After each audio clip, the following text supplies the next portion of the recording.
And here we are with Senor Lenjoint for the MMA show. How are you doing, my friend? Now, this is the first time we've I'm done it good. on UK local time. We're in the same country, the UK, same continent. Love it. UK local time. We're on the same time frame now, and yeah, it's not too bad, mate. It's not the best circumstances to come back to in the UK. You know, having everything closed down. Within me being here only for 3 or 4 days, but yeah, you know, life goes on. That's it. Keep spinning, keep spinning. That's Now, it. this is the interesting thing in itself, as to say, you go from all the different training abroad, because with Thailand, you're pretty much business as usual. Now you're back in sunny knots and Yeah, just straight into a lockdown. Must have seen you coming, but here we are. yeah. Now, catching up on the card just gone.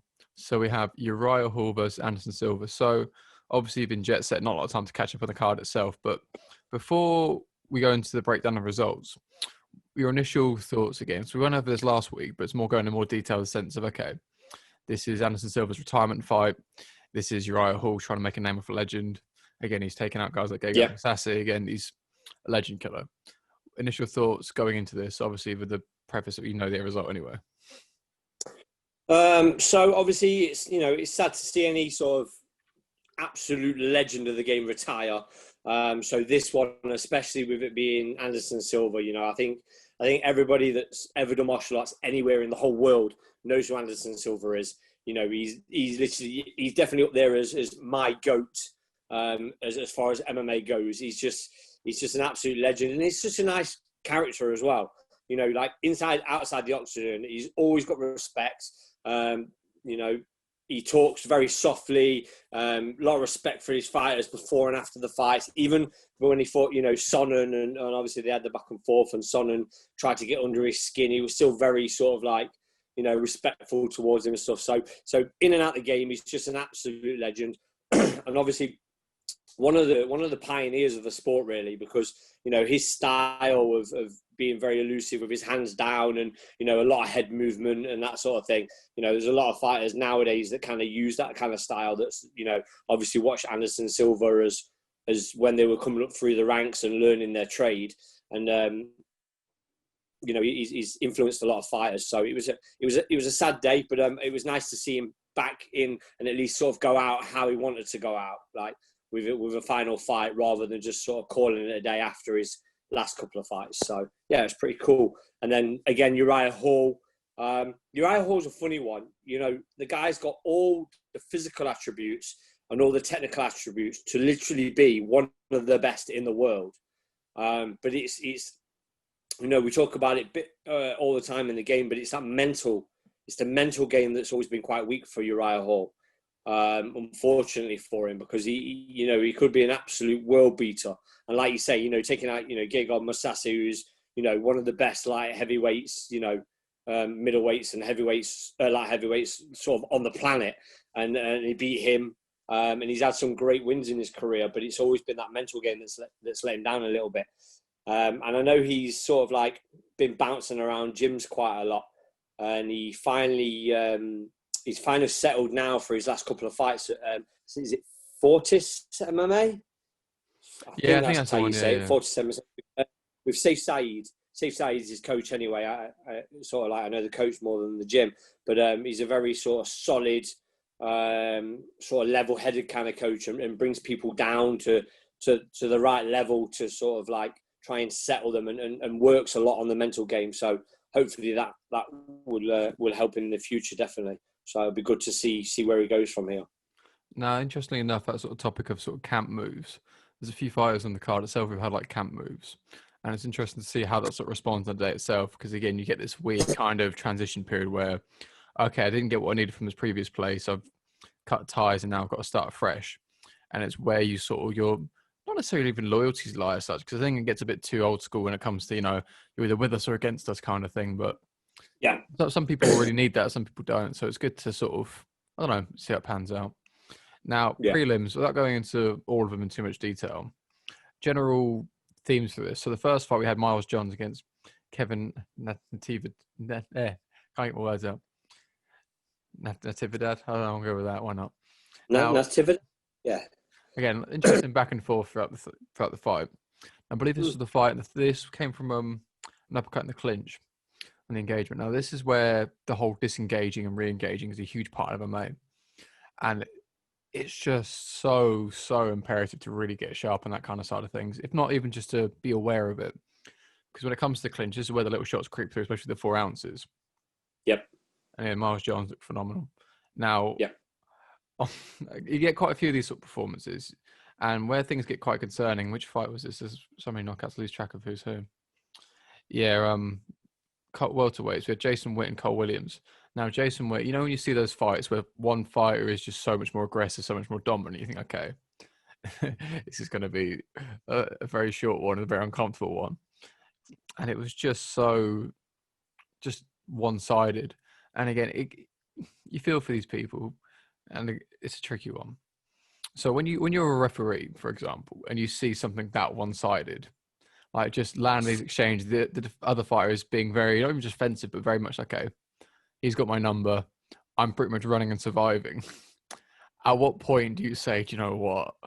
Because obviously there's the element of, okay, they can land something, can do this, that, and the other. But if someone is so sort of timid throughout the whole exchange and coming up so short, I don't know. You see what I mean? Yeah, I know exactly what you mean. It's a hard one because, especially being sort of like a fighter's referee. That's what I class myself as. I'm a fighter's referee. You know, I was a fighter, and then I started refereeing afterwards. So I take it from the point of view I want to be refereed. So I'm a fighter's referee. I always wanted to be in there, even if I was losing the fight terribly. I always, in the back of my mind, I always had that, like, not that ever happened really in any of my fights, but if it ever did, then I would always want to, maybe I could land that sweet right hand, or maybe I could, spin my hips and get a nice armbar or a triangle or something, like a Hail Mary type thing, submission towards the end. So I'd always want to be left in the fight. So taking that into my refereeing, again, being a sort of fighter's referee, I want them to have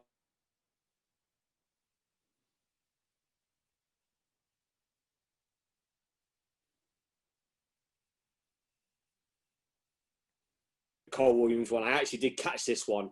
There's one or two of the prelims that I did actually, one that I saw. And yeah, you're right. Jason Witt just sort of dominated from start to finish. I think if it had been a stand-up fight, it would have been maybe a different story. Cole Williams he's got a bit more stand-up, and he's known as the wrestler, but he was definitely the sort of old school wrestler that doesn't like to be on his back.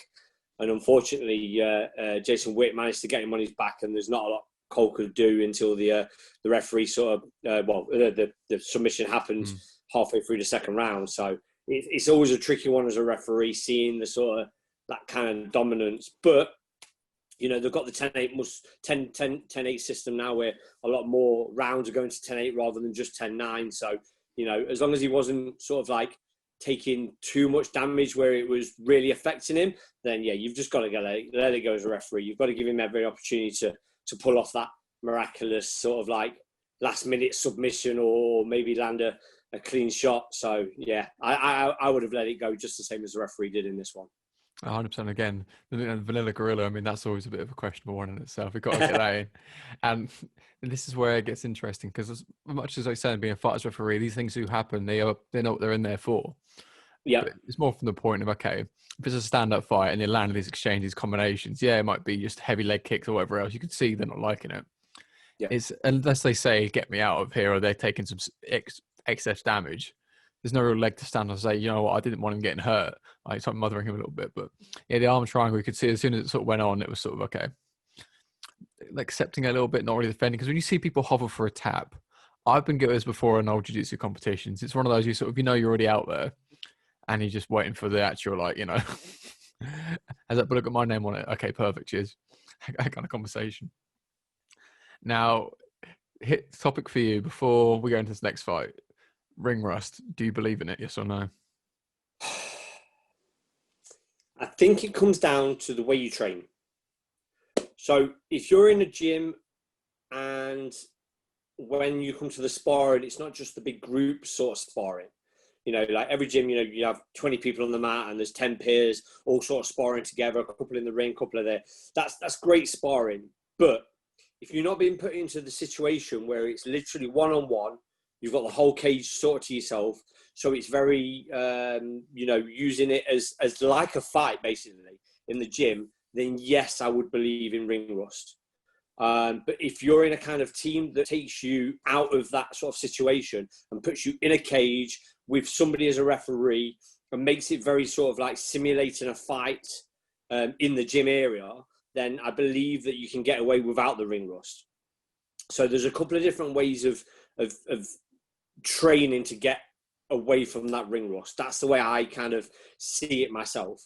If you're just doing group sparring all the time and you haven't fought for a year or 2 years or 3 years, then yeah, you're going to have a bit of ring rust because you're not used to being just sort of like just you, one other person and a referee in a cage, locked in, a full 5 minutes, type thing. But if you're simulating that in your training, then you're sort of like used to that scenario and used to that situation, then the ring rust doesn't really play that much of a part into it. What do you reckon to that? I like that answer a lot. So the sparring differential there is really important because, again, it's very different. Okay, we're all doing our own sparring and our own business, essentially. Like me and you, we spar, we're watching each other, we're cracking on with that. Everyone else is already sparring each other, they're cracking on with that. If, okay, Dan and Karsten go in the cage and like we all sort of pretend to be a crowd or whatever else, you feel that pressure, you feel a bit more, okay, I'm getting judged, I'm getting coached, I'm getting cornered. It feels like a whole thing and it's horrible. Yeah, 100%. It's the coaching part as well. When you do that sort of fight simulation in the gym, you have to make sure that, you've got a couple of your training partners coaching your opponent, and your coach, if you're the one getting ready for the fight, your coach is coaching you like you would do in a fight. That's a massive part of it as well. And this is it, because this is the real point of this, because the intensity of the spar itself, like you'll hit me the same kind of intensity as normal sparring, but it's the composure and everything else, because this is the real point. It's the difference. It's not the fact you can't do what you're doing in the cage. It's the composure to do it whilst people are watching, whilst, there's pressure. And so again, this is where it gets interesting. And now the reason I bring this up, so Sean Strickland and Jack Marshman. So both these guys, I mean, one didn't have the excuse for the other having ring rust, because again, I think Jack was out for a year and a half with, I think, injury or just matchups, whatever else. And then Sean Strickland had a motorcycle accident. I mean, you'll want to know about that as well, saying completely knock you off your feet. Yeah. And there you are, you're trying to rebuild and get stuck in again. So the pair of them, a lot of ring rust, good matchup on the paper anyway in that sense. But if anyone was to question Jack Marshman's toughness, I mean, they can't after that fight. It was just relentless. And Sean Strickland, it rubs me, I don't know if it rubbed me the right way or not, where it came to him sort of taking the piss. So if you haven't seen it, near the last round, Sean's like sort of giving him, not even like banter, but just like laugh and say, "Why won't you fall? I keep hitting you. Why don't you fall?" Just like, for fuck's sake. Not even like, "Oh, you give up, you're shit," like Khabib kind of thing. It's like, okay, why doesn't this work on you? Why is your head so hard? My hand hurts, or something like this. A bit like sort of taking the piss. And he's got the point though, because as much as he is hitting him hard, much as he is trying to finish him, like to the last like 15, 20 seconds, like, "Come on, Jack, you got 20 seconds. I'll give you this. I'll stand in the middle. Try and hit me." Like really like overkill, trying to like play it up. And it was so, he got the tone just right, I felt. Yeah. And again, I felt that was sort of, I don't know, it was tasteful, because again, you get the sort of showboat where it's just arrogance, and you get like the other side where it's like you're taking the piss, like it's not even like taking it seriously. But he didn't have to take a few bangs as well. I mean, that side of things, like talking in the cage, you on for that when it comes to actually fighting? I've never been a big talker when it comes to that. In the gym, yeah, all the time. That's just gym banter, going back and forth with people. Yeah. Even people that I know that are gonna, tap me and dominate me when it comes to the jiu-jitsu side of stuff, I'd still give them, a bit of banter back and whatever else. But yeah, no, I've never been a big talker in the in the cage or in the ring when I was boxing as well. So no, not my cup of tea, really. I mean, that's kind of it. I mean, the gym, it depends, I feel, on the sort of scenario. So again, if it's like just a standard role, like you're not being competitive, no comps come out a bit of fun, like we'll wind each other up. But if you're trying to train, because some people are very much like, okay, when we're sparring, then we're going to banter afterwards. And I'm getting a bit more like that, in the sense of being more aggressive, making sure, okay, we're trying to win these rounds, not going crazy, but making sure we're taking it seriously. Yeah. And I also take the piss every now and then. Like, I'm not one to, try and be like some sort of drill sergeant. Like the typical thing is, if I'm in a sub saying, "Yeah, you fell in my trap," like, "I fell in my trap," I was getting choked. But as to say, I'm normally asleep by that point by the time I finish saying it. Now, on the topic of sort of, I don't know, we had this a little while ago of the whole idea of someone stepping in last minute, and that the time to prepare goes both ways. That it's not all doom and gloom for the last minute opponent stepping in, the opponent who was in training. We have Adrian Yanez, who stepped in on, I think, 2 weeks' notice to fight Victor Rodriguez. And this bantamweight is just pure speed. And that gas tank, like, it gets similar to the Nathaniel Wood, Casey Kennedy, sort of just non-stop pace. I mean, thankfully, his fight was 2 minutes 46 what it was in the end, but just constant pace for that. I mean, that's what you want ideally as a bantamweight, is that kind of fast pace. But if you can't do it for the full three, you don't know what his conditioning was like, don't know how hard he was training regardless, because you'd expect the base level. But the exchanges, it's so like, I don't know, it's wonderful. You love to see it. And the headline prelim, how do I even begin to butcher his name? Chris Kreutzmacher, something like that. It's Alexander Hernandez. So the reason I said earlier about the team switch, so Alex Hernandez, he switched camps. I'm not sure where he went to, but as to say, this was the whole thing about how he's changed his mindset up. And it was just interesting sort of cage work, because striking against the fence is a really interesting sort of way of finishing things, the way you sort of angle off, the way you sort of close that space. Yeah. And when it comes to the lightweights as well, it's that weird medium between speed and power. Like you get that between like lightweight and like welterweight sort of thing. And that's what you want. You look absolutely clinical, absolutely phenomenal. Now, if we move on to the main event, the main card, sorry. Actually, before we do that, we'll shout out to our sponsors. So we've got sponsors, everyone. So we have the English Hypnotist, we have Rieco Clothing, and we have the People's IT. So the English Hypnotist, really good for the mental side of things, whether it's fighting, coaching, business ownership, just yourself in general. Again, it's really interesting ways of, I don't know, self-sabotage. It seems to be a common theme with a lot of people. It's good to really understand that. Rieco Clothing, really nice clothes, really good quality, quite a variety as well. Pod 10 for 10% discount. And our man Chow, People's IT, all your website needs.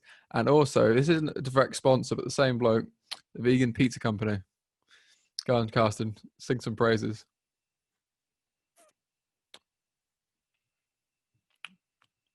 I think it's a bit of a connection issue. I'm not sure where Karsten's gone. He's sort of frozen. He's looking a bit.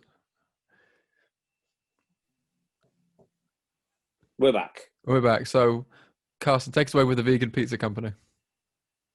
Vegan Pizza Company is a obviously vegan-based pizza company. Is it? Based in Nottingham. He's actually just setting up his own unit. So he was obviously in the first lockdown, started sort of generating these pizzas out of his own kitchen. And he did a great job of doing that, full delivery service. But he's actually just got his own unit. I popped over there today actually and had a little look round. He made me an amazing vegan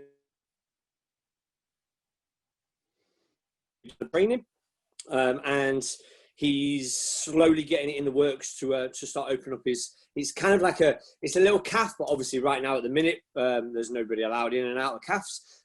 So it's a delivery and pickup service for the vegan company, vegan pizza company in Nottingham. So yeah, hit them up on Instagram, and they've got a website as well. So try that one out. And if you're in the Nottingham area and you fancy getting some pizza, nice and healthy, vegan style, hit them up, try them out. Tell me what you think. Business guys, especially now more than ever. Now the main card, my friend. There's some interesting mixes. Now the highlight of the main card's got to be Bryce Mitchell's camo shorts. I mean, that is star power in itself to be able to get camo shorts. And have you heard his post-fight press conference talking about masks and everything? Yes, I have. Yeah, it's been all over, obviously, the internet. All my friends, obviously, in the MMA world have been sharing that. Just going back to his shorts, he is actually only the second person in UFC to get their own personalised Reebok shorts for the UFC. Him and Conor are the only two that have ever been allowed to have sort of colour situations. McGregor had a pair of champion sort of gold and green ones specially made for him. And then obviously Bryce Mitchell with his camo ones. So yeah, it's pretty special. It's definitely it's the pinnacle. I mean that in itself. I mean that for just the thing when it comes up with your stats when you go to walk out, the second person to ever have a custom pair, also Conor McGregor, sat in the other. now the reason I mentioned the mask thing, obviously it's very much not related to MMA specifically, but it's more the sense of giving that platform. Do you feel it's appropriate for fighters to give those kind of political views in a sense? Because again, as much as it is a very important topic, and a lot of, I don't know, do you feel that kind of thing's appropriate or not? Because as much as the point is very valid he was making, do you feel it's the right platform to really share that on? So this is a tricky one, because obviously on one hand we've got Colby Covington, okay, and we had a little bit of he got himself in a little bit of hot water, supporting Trump and obviously making. Oh, still there. Yes, supporting Trump and then obviously making a few statements that were kind of against Black Lives Matter. Okay, so he's done this. And then obviously Bryce has come out with the whole mask situation. And again, you know, a lot of people agree with Bryce. So they're not saying, you know, his views were in the wrong, but then there's also other people that might think that we should all wear masks. And the way Dana White looks at it is, you know, they are their own people. We don't tell them what to say, so they can say whatever they want. And I do quite like that. You know, everybody's got their own opinion and their own sort of like political views and things like that. And if we were, if as fighters in after fight interviews, if they were told that they weren't allowed to talk about stuff, that's just, you know, it's, you know, freedom of speech. So, you know, at least Dana White allows people to have freedom of speech, whether it's a good thing or a bad thing, and whether you agree or don't agree with their views, then I personally think it's quite a good thing. I mean, that is a huge point in itself, and censorship gets very sort of delicate in the sense of, okay, if you censor anything, where do you draw the line? And this is why it's so important. And this is to say, I agree with quite a lot of what Bryce was saying. And I like the way he sort of portrayed it in the sense of it wasn't like, this is what we should do, this is how it should be. It's sort of, I don't understand why this is the situation. This isn't what I agreed for. This is that kind of premise. And so we'll move on from that, but it's more of just a general concept of, okay, this platform is talk about your fight and the performance, this kind of thing. Things very direct relating to this. Then it's more, okay, this is a separate issue. Because Colby Covington, again, he sort of talks post interviews, controversial points like the Matt Hughes comments and things like that. It's a bit like, okay, that's on brand. It's sort of, you know, in the MMA world. Whereas I felt that was more like his own sort of crossover thing. Now, performance-wise, him and Touchy Philly, I mean, both those guys, their stock must have gone up. I've got a lot of time for both of them. Yeah, no, great fight. Really, really good fight. It was kind of everything you kind of thought it was going to be. You know, Bryce, he's a savage on the floor. No matter what you say about him, his political views and everything else, what you want to say. But as far as a fighter goes, you know, he's an absolute savage on the floor. And then obviously, you know, Touchy, we all know he's a class fighter. You know, he's up there in the featherweight division. Anybody that fights him, from champion to, you know, all the way down the ladder, that everybody's going to have a tough fight against him, and he can beat anybody on the day. You know, he's had some amazing fights. So it was, on paper, it was just such a great fight to have. I was really, really looking forward to it. And you know, the fight, he gave you everything you wanted to see, because, you know, Bryce got him down. Touchy had to survive some of the, you know, onslaught that Bryce Mitchell did, which he survived very, very well. He had some great understanding of the ground game.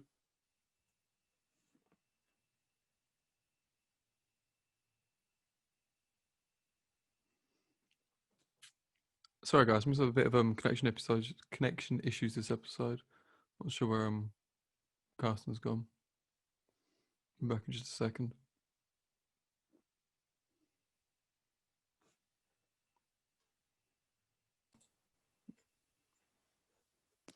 And we're back.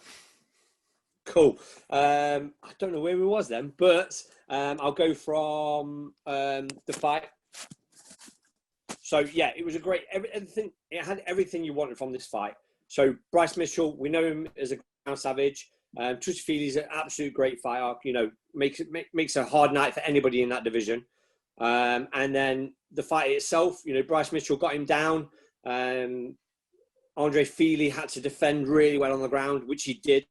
I was really impressed with his sort of defensive skills on the ground. Forced quite a few scrambles. Even managed to reverse Bryce Mitchell, which isn't the easiest thing to do. Reverse him, I think, 2 or 3 times. And then obviously, he ended up stuffing one or two of Bryce Mitchell's takedowns, so they ended up exchanging on the feet as well. And Bryce Mitchell looked really sharp. His stand-up is slowly sort of progressing and getting better and better.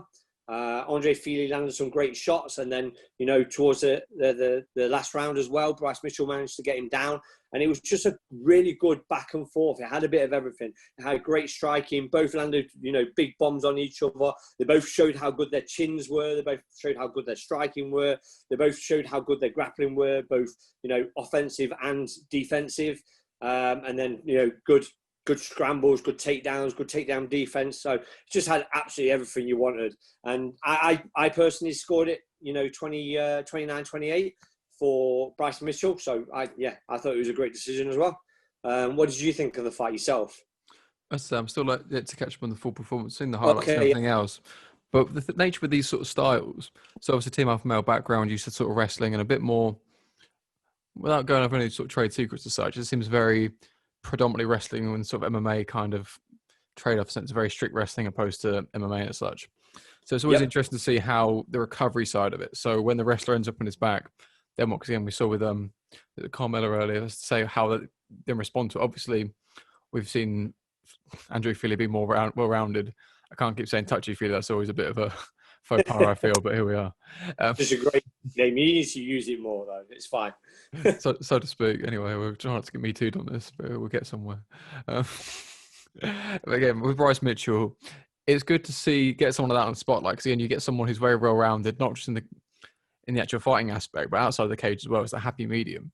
Like if you've heard him on the Theo Von's podcast and stuff, he's just wholesome and he's just a bit more, a bit goofy and a bit funny. And he's he's just likable. And to see him go, but this is very Arkansas, and he's very it's just a happy medium of everything. And to see him being more well-rounded, not just being boxed as a grappler, being this, that, and the other, like it's good to get that cage time. Now, who would you think is next for Thug Nasty? Because again, is he ready for top 15 guy yet? Because Andrew Fili seemed like a bit of a, not gatekeeper, but it seemed like a valid name he's just got on his resume now. No, I think it was a perfect step up in competition at the right time. Andre Fili, I think he's had something like 20 fights in the UFC. So, he's had a lot of experience, and he's fought against some of the top guys. He's beat some of the top guys. He's lost to some of the top guys. He's just such a good competitor for that featherweight division, and on his day, he can beat anybody. So, Bryce Mitchell really had to be on his day to be able to beat, Touchy-Feely. I'm going to use it. I'm just going to keep using it. I actually, after the fight, I don't know why, but in my head, I really wanted to see a fight between Bryce Mitchell and maybe Ryan Hall. I don't know why, it just kind of popped into my head, and I thought that would be a really good one. But I've actually just seen that Ryan Hall has just got a fight announced on his Instagram. I can't remember who it was, but if you want to have a quick look up on your computer while you're there, he's just said that he's got his next fight's been confirmed now. But yeah, that was the first name that kind of popped into my head, because it would have been really cool to see how two grapplers would then go at it, being so good on the floor. Who is it? Dan Ige. Danny Ige, there you go. That was it. So that's going to be a fucking awesome fight. That's going to be a good fight. Yeah, because Danny Ige fought, what's his name? Barbosa. No, who was it? He fought. Was it more recent? No, who was the other one? It was not a Contender Series. I think it was a Contender Series guy. Who was it? Because there's two people like the sort of squaring off at a similar point in their career. Because before the Barbosa fight, Kata, that's it, Kelvin Kata. Yeah, Kata. Kata, that's the one. Is Kata? Is he Dana White Contender Series? But prior to that, I think they're both like. But either way, it's a very exciting sort of matchup. And this is, I don't know, where these conversations get quite interesting is more seeing, not necessarily mirroring styles, but more conflicting styles. So obviously, if you get grapplers, it's interesting. I say grappler in the sense of that's where they're predominantly known for. Obviously, I've just said how they're more well-rounded than this, that, and that, but for the sake of conversation's sake. Yeah. So we just had grappler wrestler. Again, it's almost old school UFC days in the sense of, okay, this is what stylistically matches up well. But it's the application side. Because maybe like a Yair Rodriguez, someone like that, someone a bit more striker oriented, someone more that side of the spectrum. spectrum, in the sense of okay, we'll get someone a We're bit all more on somewhere. somewhere. I hope so. I'll explain a few things, but we'll get there somewhere in due course. But this is more the sense of okay, if you see a wrestler and a grappler, they won't be worlds apart. Whereas if you see a striker or I don't know, a well-rounded MMAist, and I say that very deliberately because again, it's a very different sort of style. They throw their shots differently. Everything is very different. Definitely. But yeah, Yaya Rodriguez are a more flamboyant striker. I'd be interested to see how Bryce sort of deals with that from a more, we had the GOAT conversation. And that Khabib's fight are very similar to from one another, whereas John Jones are very different. And this is what's going to keep Bryce in the conversation, is being tested against different styles. Because if he has a lot of the same kind of fights, he just gets blended. Okay, did you remember that fight? Oh, I don't remember. It was the same as the other like 10. Oh yeah, that one. Yep. No, I agree. But that was the first name that popped into my head, the Ryan Hall. But somebody like Ige, who he's not the most technical, what I call technical as in that textbook striker, but he's more of a striker. But he's just a dog. You know what I mean? He just gets into dog fights. Maybe somebody like that. Yaya Rodriguez, I think maybe that's a little bit too much of a step up just at the moment. But I think somebody like a Ryan Hall, Dan Ige, that sort of level would be perfect for him. And it'd be interesting to either get the again, grappler versus grappler style or grappler versus more of a striker sort of style. So it'd be interesting to see where he goes from here. I mean, this is where this gets really interesting. It's more the risk versus reward because, again, you can get a bigger step in competition. And as much as it can end up one way, the positive result and the on the bright side of things can get that much further.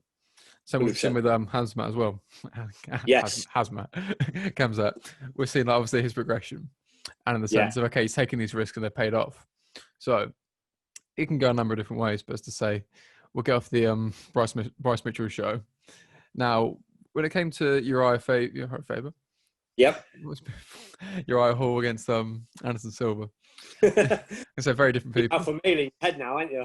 Good thing is, you went along with it for a second. You were thinking Uriah Faber versus Anderson Silva. That'd be an interesting one. No. Imagine that chin. There we go. Now, I am quite glad to see Uriah Hall get the finish, and I say that very deliberately, and not necessarily from a place of malice against Anderson Silva, more in the sense of, okay, yes, Anderson is this, that, and the other. Yes, everyone idolizes him. However, he is an opponent, and you don't want to see the same as a Starbender fight against him. You don't want to see, I respect you so much, I'm not going to fight, because what's that? Despite Dana White's criticism, he still got the finish. So it's a bit of a... He's always got a comment. I'm still traumatized from the tough series KO. I can't sleep at night sometimes. I wake up and think of Uriah Hall. It's one of the savage knockouts I've ever seen. Crazy. As this fight goes, just touching on Dana White's comments a little bit. I actually saw Dana White's comments in the post-fight interview before I saw this fight. So then, obviously, after his comments, I was kind of like, oh, okay, it's going to be an absolute terrible fight, and it's going to be, way too much respect and stuff like that. But I think Dana White was completely wrong with what he said. Yes, there were certain points where Uriah Hall was showing a little bit too much respect. But Uriah Hall is one of them fighters that we spoke about earlier with Anderson Silva, where he literally, wanted to be Anderson Silva. That's the style of fight he wanted to be, and so fighting somebody who literally was your idol.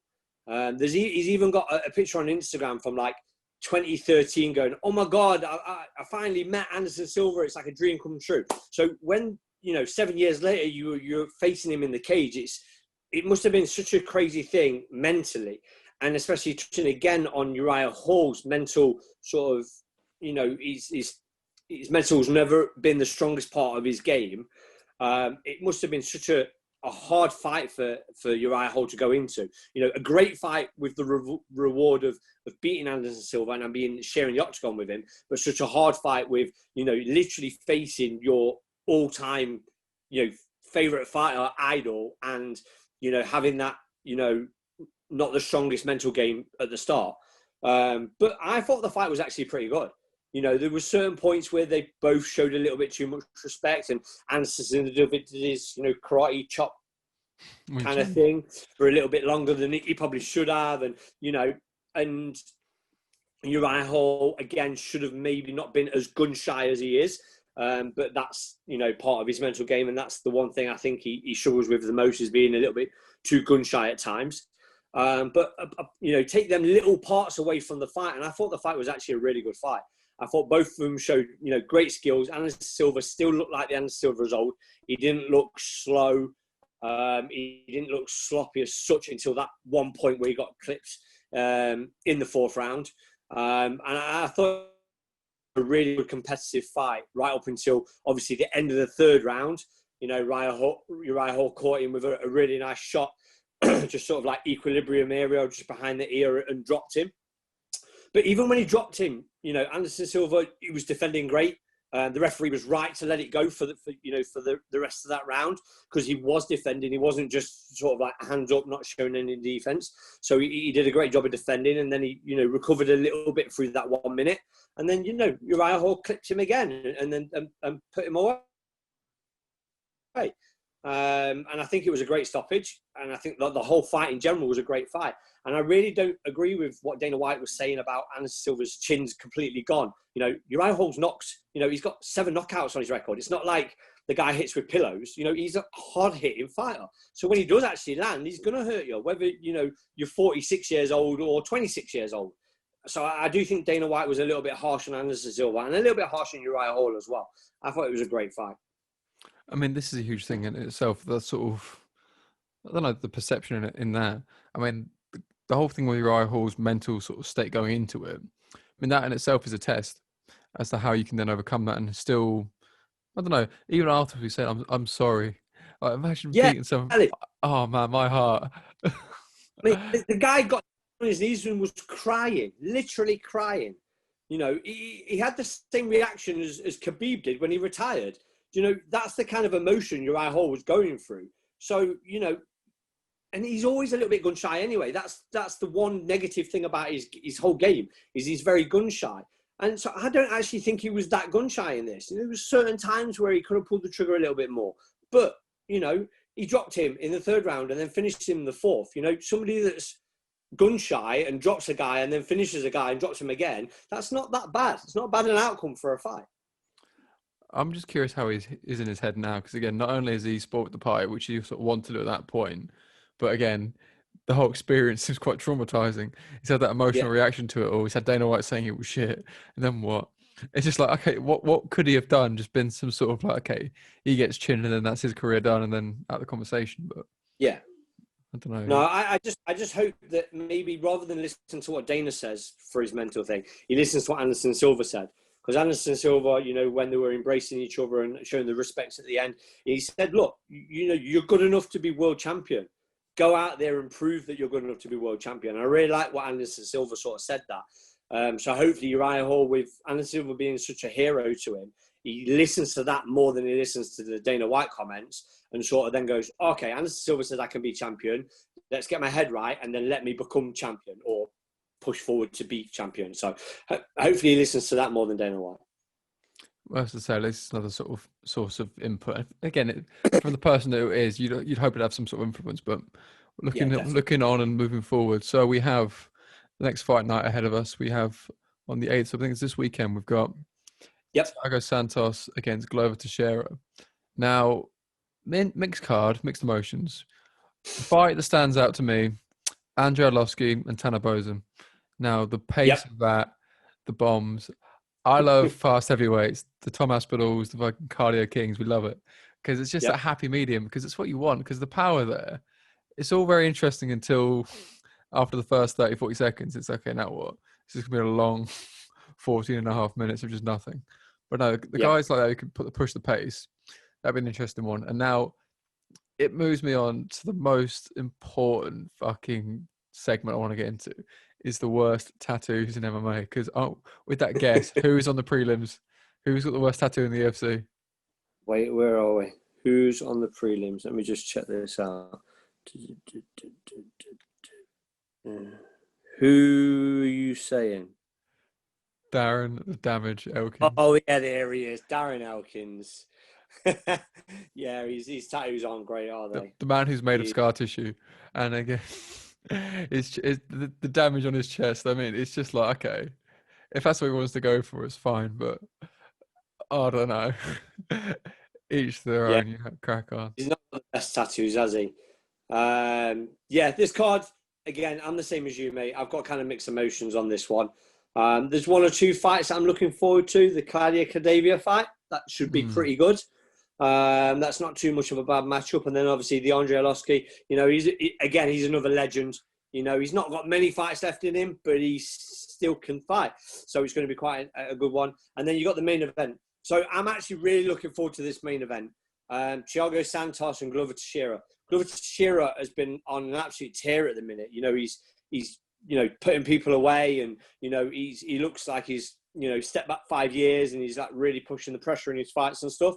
And then Thiago Santos, even with a bad leg, even with a damaged ligament in his leg, he still took John Jones, you know, all the way through 5 rounds. And it's not like John Jones had his own way. So I'm quite interested to see that what he's going to be like now after, because I think this is his first fight after the John Jones fight. I'm sure he's not fought before. I think this is his first fight back. I'm quite interested to see, obviously, how his rehab's gone. Now his knee's fixed. And sort of like how he sees himself in the light heavyweight division at the minute, because this is a #1 contender fight. So whoever wins this will get the next shot at Jan Blachowicz. So it's going to be an interesting one. Now this is another person who's been slept on. I think the next sort of wave of the next, I don't know, generation of MMA is from Georgia, because Giga Chikadze's on the prelims. And the Georgian Savages, they've come out of Fight Island, absolutely love it. So you've got my Georgian queen, Lilia Jujua, and you've got Giga Chikadze. And what's his name? It's got like 1,000 G's in it. It's not this guy, it's a different one. But again, it's just crazy because it seems to be the next wave of wrestling in the UFC. Where is it? I get careful with topology. And again, this is where it gets quite interesting to see where these bases come from and how, I don't know, it gets applied. Because there's such a mix here. And as you were saying with the heavyweight contention sort of spot, I like the way they're doing these fight nights to sort of decide that. Because it makes sense. It's almost the old school days of, okay, this is like 3 and 4 will fight, obviously he's going to fight 2, and then so on and so forth. It's very much not necessarily fair as such, but it's more regimented, it's a bit more structured. Yeah, definitely. Strong guy. But it's the same. Really interesting prelims there. Now, outside of that, is there any other interesting MMA stuff going on in the world? So we had Bellator on a weeknight, which is very strange. We had Bellator, and Scott Coker just loves his strange midweek fights. I remember he used to do it for Strikeforce. I'm sure he did as well. So, I mean, the novelty of it's all well and good. I mean, a midweek card's fine, but a bit of notice. And he's not UFC, so he doesn't have to go head to head at least. It's interesting how the pay-per-view model sort of moves as such, because in Bellator, they're doing theirs all through like Channel 5. They got it on BBC iPlayer. It's a bit of a mix now. And mixed emotions. Now, Cage Warriors. We're going to get some exciting stages. So this is where it gets not political as such. So we have Lockdown announced. We have Cage Warriors Trilogy in December. We have fighters with limited numbers. What happens now? Do these camps get more efficient, or do they get too sort of scarce and sort of filtered down? So say you have a fight camp. You can choose 5 members from your gym. We won't name names, but say like attributes-wise, someone's predominantly this, that, and the other. Who would you like to have in your gym? Weight division as well. So say, for example, you're 70, just for sake of even numbers. What would you prefer for your 5 teammates for sake of government legislation?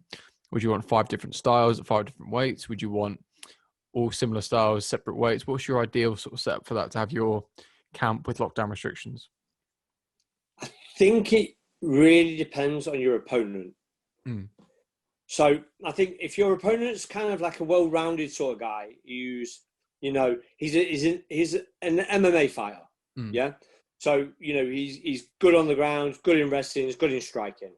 Okay, so then my teammates, I would want to have the same kind of styles. So somebody who's good in every area. But if then you look at, and we say I was fighting Bryce Mitchell, for instance, you know, I know he's a savage on the floor. Yeah, I know he's a savage on the floor. Okay, I know he's striking, he's getting better, and he's, you know, he's landing some good shots. But, you know, again, like we spoke about, he's a well-rounded fighter, but he's a grappler. You know, as far as it comes across, he's a grappler.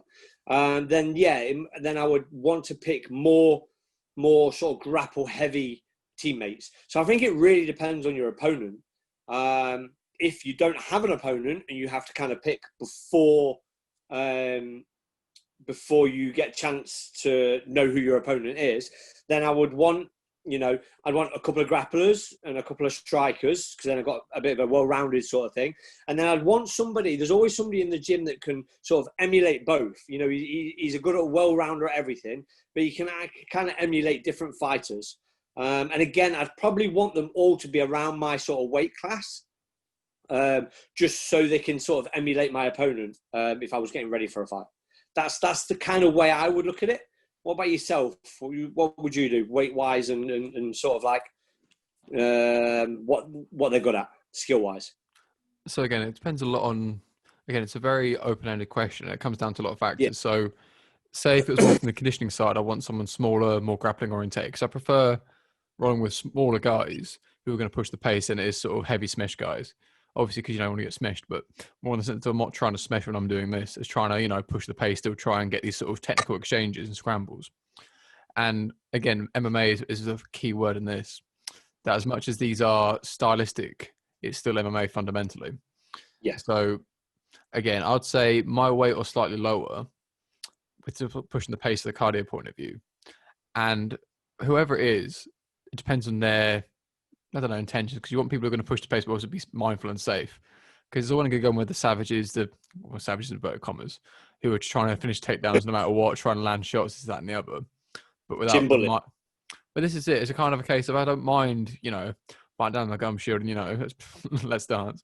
But of course, it's a fight camp. It's not, you know, this isn't the fight. Yeah. It's sort of picking your battles, literally. So it's that weird kind of grey area.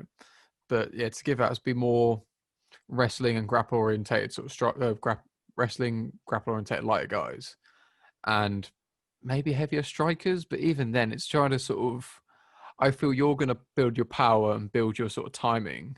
So build your power outside of that sort of time, and the timing and execution is going to come from the sparring. So it's more horses for courses as such. Because again, if you're not trying to throw hard in this sort of sparring, I mean, when I say hard, I mean further than normal, harder than normal. It makes more sense to prioritize what you're actually working on. Because again, it's a mix of things. Because you want to get the heavy lump to sort of sit on you where you try and stand back up again. Well, that kind of stuff makes sense. But I'm saying more for the general overall concept. We use specific stuff and make it work. And this is where the concept for super camp comes.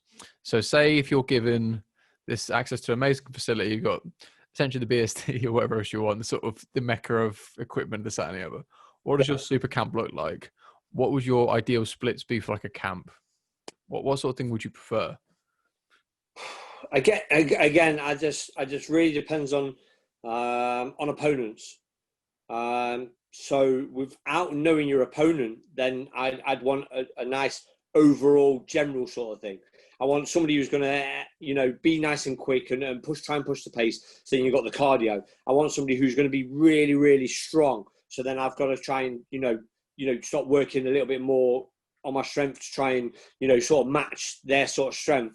I want somebody who's going to, you know, try and outpoint me. So really quick, fast, technical striker. But then I also want somebody who's going to stand and bang with me as well, because, you know, I'm a big fan of, you know, biting down and, you know, turn it into dogfight. So, you know, I'm going to want something from each person, and I want to keep them kind of around in my weight class. You know, maybe like a weight division below or a weight division higher, but any more than that, I think it's just a little bit too much during fight camp.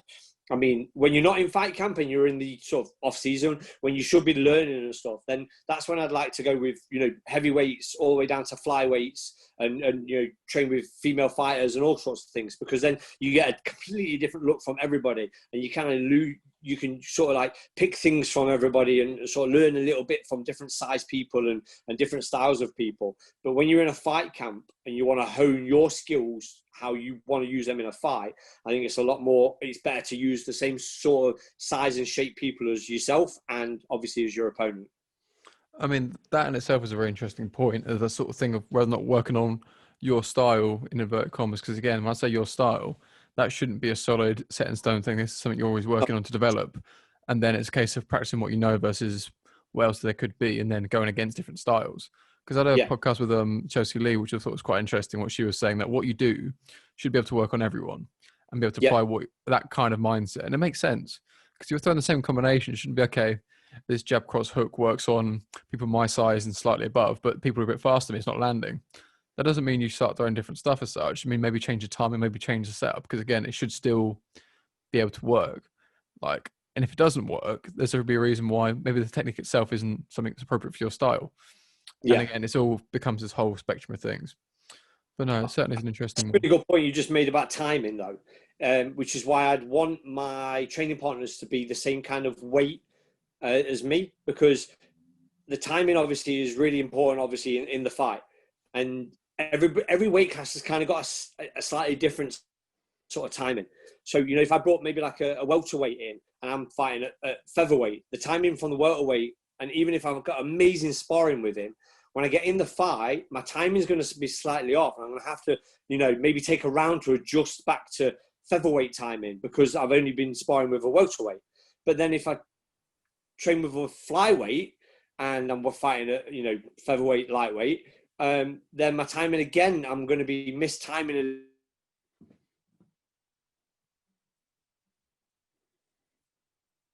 little bit. I'm expecting him to rush him and slightly overthrowing them because they don't come in at that range at the same sort of time, which is why it's really important when you're in a fight camp to sort of stay around your body shape, your body type, and your body weight, rather than using slightly bigger and lighter guys, me personally. I mean, now we go on another sort of subject, the sort of the body composition and the body sort of styles. Because again, if you're fighting someone, say if you're fighting a featherweight, like you could fight me who's tall and rangy, or you fight someone who's short and stocky. Yep. They're both featherweights. They're both around your weight. So again, the reaction can be different as well, the stylistic sort of stuff. The whole thing changes. So then the same conversations there. It's applying what you can do and then testing it against more resistance and different kinds of resistance. Yeah. Now, guys, anyone who wants to sort of chime in these sort of conversations, send in topics to Fisticuffs_podcast on Instagram. And we've had our shorts coming so far. We got the final artwork approved, so they should be in a couple of weeks. Be sure to register interest. Looking good, looking saucy, looking juicy. Unfortunately, Almighty Show has been pushed back about a week or so because of the lockdown, but we'll be doing the post-fight interviews, so keep tuned for that. Anything for you, my friend, before we let the people go and enjoy the rest of their day?